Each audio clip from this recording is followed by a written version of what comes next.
नमस्कार दोस्तों, बिहार की खबरें ऐसे ही सुर्खियां नहीं बटोर रही थी। बिहार में नीतीश कुमार की चुप्पी जो है वो यूं ही हेडलाइन नहीं बन रही थी।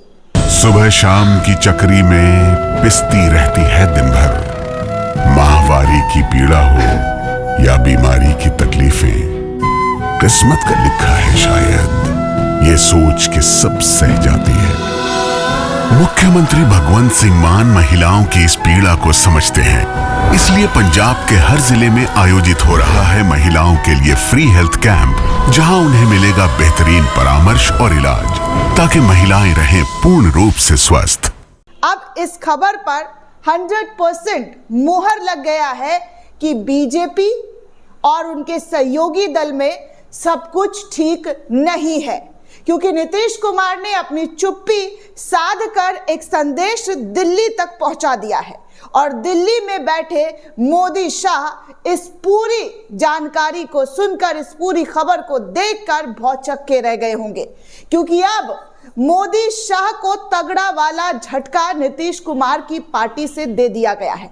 नीतीश कुमार की पार्टी के नेता, जी हाँ, या यूं कहे कि नीतीश कुमार के सबसे खास नेता ने मोदी और शाह के लिए एक फरमान भेज दिया है, एक संदेश भेज दिया है, या यूं कहे कि मोदी को अगर कुर्सी पर बैठे रहना है तो नीतीश कुमार की ये शर्त माननी पड़ेगी। अभी कुछ दिन पहले अमित शाह बिहार की राजनीति को लेकर कह रहे थे कि अभी पक्का नहीं है कि कौन मुख्यमंत्री बनेगा, लेकिन नहले पर दहला किसे कहते हैं वो नीतीश कुमार को कहते हैं। नीतीश कुमार ने नहले पर दहला मार दिया है दोस्तों, और ऐसा नहले पर दहला मारा है कि दिल्ली में मोदी शाह की कुर्सी हिल गई है।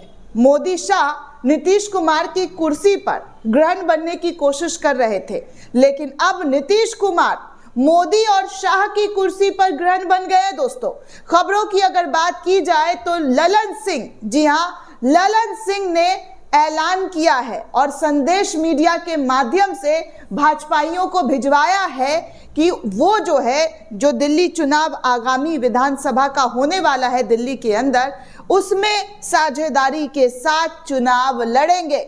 जी हाँ, नीतीश कुमार का मास्टर स्ट्रोक जो है यहां पर चल दिया गया है। नीतीश कुमार ने साफ तौर पर चौके पर छक्का मार दिया है। चौका छक्का जो होता है ना दोस्तों, वो मारते हुए नजर आ रहे हैं, क्योंकि नीतीश कुमार की पार्टी साफ तौर पर अब दिल्ली में साझेदारी करते हुए जो है बात कर रही है। दिल्ली की सत्ता पर कायम होने के लिए उन्होंने ऐलान किया है। सबसे पहले मैं आपको ललन सिंह का वो बयान दिखाना चाहूंगी जो ललन सिंह के जरिए दिया गया है ANI हिंदुस्तान को। ललन सिंह कहते हैं, बीजेपी में मंत्री भी है, जदयू के सांसद भी हैं, उन्होंने कहा है कि आगामी दिल्ली विधानसभा चुनाव NDA के साथ गठबंधन में हम लड़ने वाले हैं, हम लड़ेंगे।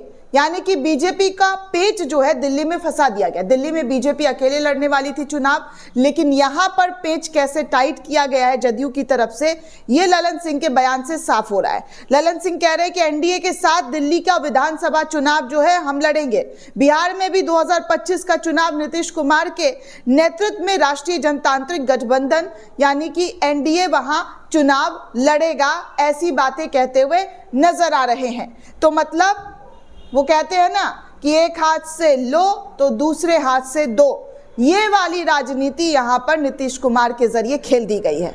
आगे ललन सिंह कहते हैं कि आजकल अरविंद केजरीवाल का पूर्वांचल के लोगों के प्रति प्यार जाग रहा है। असलियत में अरविंद केजरीवाल मौका परस्त हैं। अरविंद केजरीवाल ने पूर्वांचल के लोगों और बिहार के लोगों के खिलाफ अपमानजनक शब्दों का इस्तेमाल किया है। राज्यसभा में JP नड्डा ने रोहिंग्यों के बारे में कुछ कहा, उसे अरविंद केजरीवाल ने पूर्वांचल के लोगों से जोड़ दिया है। कोरोना काल में अरविंद केजरीवाल ने दिल्ली में रहने वाले लोगों के लिए एक भी कैंप नहीं लगाया। इस तरीके की बातें जो है कटाक्ष करते हुए ललन सिंह के जरिए कही जा रही है। अब देखिए किस तरीके से जो है खेला होता हुआ नजर आ रहा है। वहीं दूसरी तरफ एक और बड़ी जानकारी निकलकर सामने आ रही है।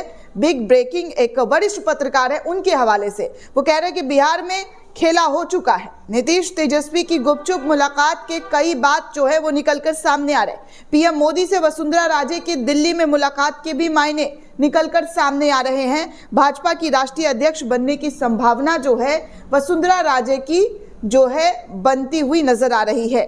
भीमराव अंबेडकर के मामले में अमित शाह की कुर्बानी तय मानी जा रही है, यानी कि अमित शाह की भी छुट्टी हो सकती है भीमराव अंबेडकर के मामले में। इस तरीके की जानकारी निकलकर सामने आ रही है। केपी मलिक जो है वो सूत्रों के हवाले से ऐसी जानकारी देते हुए नजर आ रहे हैं। तो आप सोचिए कि बिहार में किस कदर बड़ा खेला होने की बात जो है वो दिखाई दे रही है। और साफ तौर पर बीजेपी की मुसीबत जो है नीतीश कुमार के जरिए लगातार बढ़ा दी गई है, और ऐसी बढ़ाई गई है कि नीतीश कुमार अब सीधे तौर पर खुलकर जो बातें कहते हुए नजर आ रहे हैं वो आप सभी के सामने है दोस्तों, कि कैसे नीतीश कुमार जो है साफ तौर पर दिल्ली में चुनाव लड़ने की बात कर रहे हैं। वही तेजस्वी यादव भी बयान दे रहे हैं कि नीतीश कुमार को अब बीजेपी चला रही है।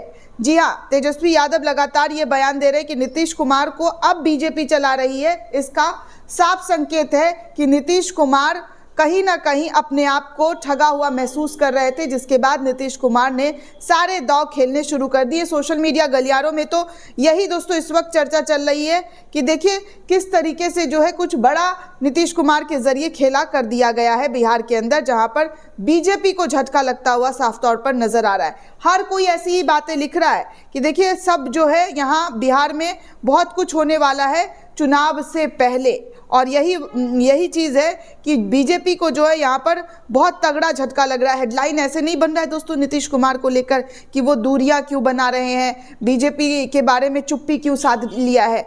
अगर देखिए अंबेडकर का मामला था तो वो फट से बोल सकते थे कि नहीं, अमित शाह ने ऐसा कुछ बयान नहीं दिया, क्योंकि अमित शाह बार बार यही कह रहे हैं ना आकर के मीडिया के सामने। इनफैक्ट जो उन्होंने प्रेस कॉन्फ्रेंस की, मोदी जी सपोर्ट में आए, ये कांग्रेस के जरिए जो है उनके बातों को तोड़ मड़ोड़ कर जो है लिखा गया है। तो कहीं ना कहीं नीतीश कुमार इन सब चीज से, जी हाँ, इन सब चीज से चुप्पी साध कर बीजेपी को, जी हाँ, बीजेपी को डराते हुए और शर्त रखते हुए नजर आ रहे हैं। क्योंकि कल ललन सिंह का जो बयान आया है उससे साफ तौर पर लग रहा है कि क्या जो है शर्त मोदी के सामने, अमित शाह के सामने जदयू रखती हुई नजर आ रही है। बिहार चुनाव में, जी हाँ, बिहार चुनाव में चुनावी शोर के बीच नीतीश कुमार ने चल दी है बड़ी चाल, ऐसी हेडलाइन भी एबीपी न्यूज़ और तमाम न्यूज़ चैनल पर बनती हुई नजर आ रही है दोस्तों। तो आप सोचिए कि बिहार की राजनीति में कब क्या करवट बदल ले, ये तो खुद नीतीश कुमार को भी नहीं पता होता है कि वो कब किस पाले में चले जाएंगे, क्योंकि उनका रिकॉर्ड रहा है कब दल बदल लिया है।